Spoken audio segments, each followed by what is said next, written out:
আমি যখন নামাজ পড়ি, নামাজের হালাতে আমার স্বামী আমাকে মারে আর বলে বিবি রে নামাজ ছেড়ে দে। হয়তো আমি তাশাহুদে থাকি, হয়তো আমি কিয়ামে থাকি, কিংবা হয়তো আমি সাজদাতে থাকি, কিংবা আমি রুকুর হালাতে থাকি, আমার স্বামী সাফন আমাকে মারে, আমাকে চড় মারে, আমাকে ঘোষা দেয়, কিংবা আমাকে ফাইট মারে, কিংবা আমাকে ঢাকা দিয়ে দেয় আর বলে বিবি রে নামাজ ছেড়ে দে রে বিবি, তুই নামাজ ছেড়ে দে। আপনারা মনে মনে বলবেন যে হাজি কেমন লোক ছিল জি যে নামাজের হালাতে বিবিকে মারে। সুবহানাল্লাহ। 2 নম্বরে বললেন নবী গো আমি যখন রোজা রাখি, পোতা বলছে দাদু কোনটা যাবি তুই? হে কইছে আরে জালসা শুনতে যাবো। বলছে কোথায়? বলছে লাভার পাঞ্জরে জালসা হচ্ছে আজকে, বালুয়া গ্রামে যাবো চল। তো পোতা বলছে দাদা আমিও যাব। তো দাদা বলছে না তুই যাস না, ছোট চাংড়া, রাত জাগবি, জ্বর হয়ে যাবে, তুই পড়িতে যেতে পারবি না, তুই যাস না। বলছে না দাদা যাবো, জালসা কেমন হয় আমি যাব, জীবনে কোনোদিন জালসা দেখিনি কি শুনিনি, যাবো তো যাবো। ছেলে পেলে জিদ করতে লাগলে বড় মানুষ কি মানতে পারবে? পারে না। বলে ঠিক আছে চল, যাবি তো চ। এবার জালসা শুনতে এসেছে ভাই, শর্টে বলছি ব্যাস 1 মিনিটে।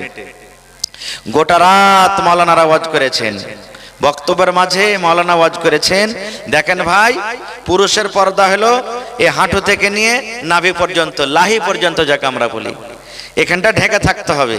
কিন্তু যে ভাইয়েরা মাখ না ঝাড়ছে, ওরে আল্লাহ, এমন করে ফুচ্চু মারবে খালি হেডলাইনটা ঢেকে থাকবে ওর, নাকি এমন ভাবে এটা শরীয়তের খেলাফ কাজ ভাই।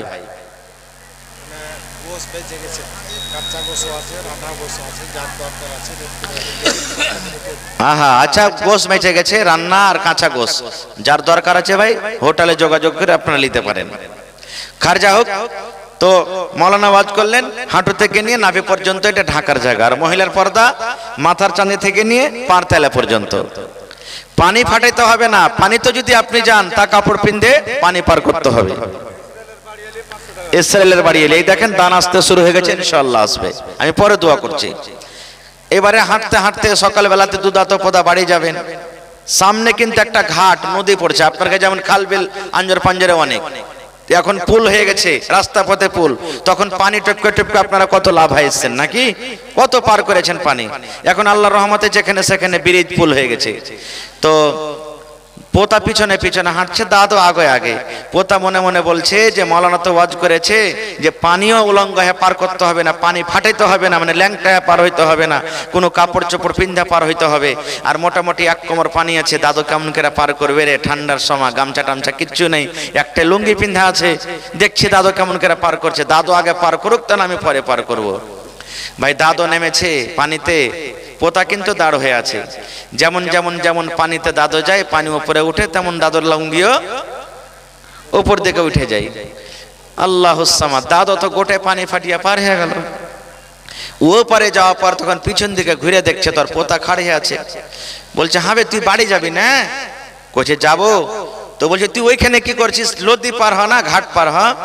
কইছে দাদু ব্যাপার যে গোলমালিয়ে দিলি হে। কইছে কি হয়েছে?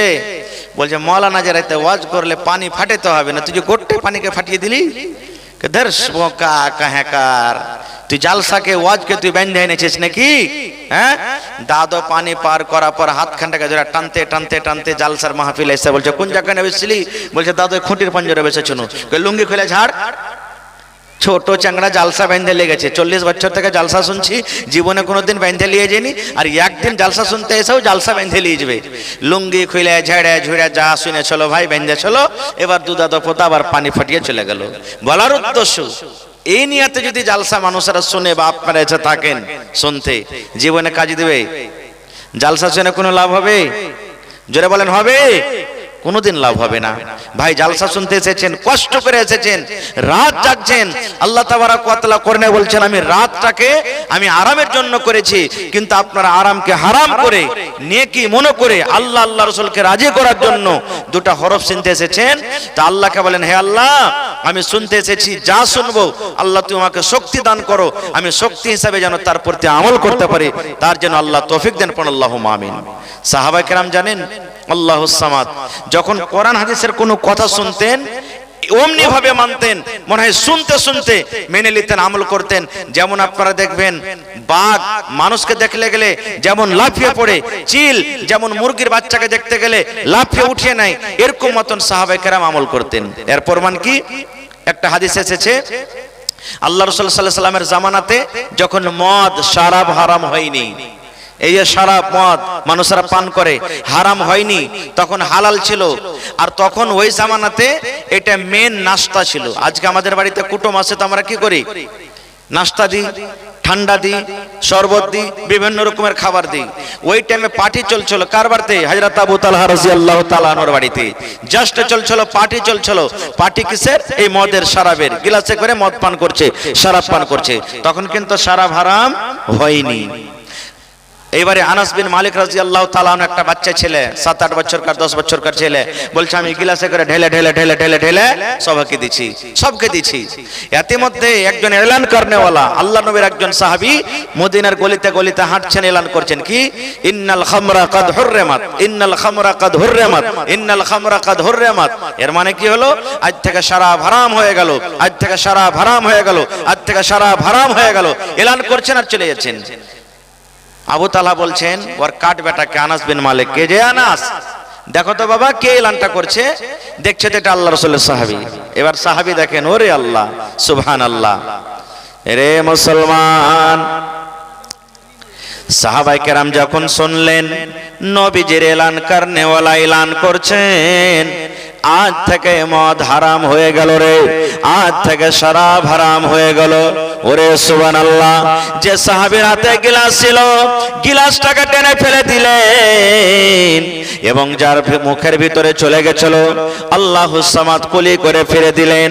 কত সাহাবী এমন ছিলেন যে হয়তো 1 ঢোক 2 ঢোক 5 ঢোক পেটের ভিতরে চলে গেছিল, এই টুটিতে গলাতে লোক দিয়ে দিয়ে হ্যাক হ্যাক হ্যাক হ্যাক করে উল্টি করে দিলেন। আনাস বিন মালিক বলেন শুধু তা নয়, ওই সাহাবায়ে কেরাম নিজের নিজের বাড়ির ভিতরে চলে গেলেন, বড় বড় কোপাতে, বড় বড় হাঁড়িতে, বড় বড় কলসিতে মদ তৈরি করে রেখেছিলেন। ওরে আল্লাহ, ওই কোপা মাথাতে করে নিলেন, হাঁড়ি বর্তনকে মাথাতে করে নিলেন। মানুষেরা যেমন বস্তা নামতে নামিয়ে দেয়, এই মতো মাথার উপরে নিয়ে এফসে এফসে এফসে এফসে সমস্ত বর্তনকে ভেঙে দিলেন। আনাস বিন মালিক বলেন যেমন বন্যা চলে আসে, যেমন পানি আসে, আর পানি আসতে গেলে বন্যা হয়ে যায়, ঠিক এই মতো মুসলমান মদের বন্যা এমন শুরু হয়ে গেল, এমন ভাবে তার হাঁড়ি বর্তনকে ভেঙে ভেঙে মদকে ধুইয়ে দিল, মনে হয় মদিনার গলিতে বাড়িতে পানির এক ধরনের বন্যা চলে এসেছে। নারে তাকবীর। সাহাবায়ে কেরাম দেখেন কত মানতেন। এরকম কয়েকটা আরো হাদিস আছে, আমিও দেখে যাব না। শেষ কথা ভাই আমার, আজকে যে আপনাদের সামনে আমি সূরাতুন নিসা থেকে এখানে আয়াত তেলাওয়াত করেছি, ভাই আমার, দুনিয়াতে শুধু ইবাদত বান্দেগি করে আল্লাহ তাআলা রাজি হবেন না, এক অপরের হককে আপনাকে আমাকে পূর্ণ করতে হবে। কিয়ামতের দিন আল্লাহ তাবারাক ওয়া তাআলার যেটা হক, নামাজ রোজা হজ যাকাত, এইরকম এগুলো আল্লাহর হক। আল্লাহর হক যদি কমে কমতে হয়ে যায়, আল্লাহ যদি ইচ্ছা করেন তো আপনাকে আমাকে মাফ করবেন, আর যদি আল্লাহ তাবারাক ওয়া তাআলা ইচ্ছা না করেন, আল্লাহ না চাহেন তো শাস্তি দিতে পারেন। কিন্তু আমার আপনার উপরে যেটা হক রয়েছে, সেই হকটা যদি আমরা পূর্ণ না করি, তাহলে আল্লাহ তাবারাক ওয়া তাআলা এটা কিন্তু মাফ করবেন না। এই হকের মধ্যে একটা হক হলো কি? স্বামী স্ত্রীর হক। আজকে আমরা মুসলমান বিয়ে করছি, 10 বছর 12 বছর 14 বছরকার ছেলের বয়স হয়ে গেল, বিয়ে করার জন্য তাড়াহুড়া করছি আমরা। মা বাবা 10টা টাকা পাবে, বিয়ে দিবে, ছেলের বিয়ে দিবে, 1-2 লাখ টাকা পাবে, ইনকাম হবে, তখন ছেলেটার বিয়ে দিয়ে দেয়। ছেলেটা নিজের স্ত্রীর ব্যাপারে কিছু জানে না, ছেলেটা ও জানে না যে আমার স্ত্রীকে খেটে কিভাবে খাওয়াইতে হবে, ছেলেটা জানে না যে আমার উপর আমার স্ত্রীর কতটুকু হক, স্বামী স্ত্রীতে কিভাবে চলাচল করতে হবে, একটুকু ছেলেটা জানে না। এবার ছেলেটার বিয়ে দিয়ে দিলে, যদি কষা চিপেন তো মনে হয় এখনো দুধ বের হবে, লাগতে পোটাবো লটকিছে, সাই সুই করছে, এরকম ছোট ছোট ছেলের আমরা বিয়ে দিয়ে দিই। মা বাবা মানে বেটির বাবা কি মনে করে, আরে এই এলাকার মধ্যে হলো স্যাটের বেটা ওইটা, আরে মেম্বারের বেটা, জমিদারের বেটা, ওর বাবার খুব বড় লাভা মার্কেটে দোকান আছে, যদি ওর বেটাটাকে যদি জামাই করতে পায় তা আমার বেটিটা সুখে কাটবে। বয়স 11 বছর 12 বছর হলো, ঝামেলা শেষ হয়ে যাবে, চল বিয়ে দিয়ে দি। এবার ও তখন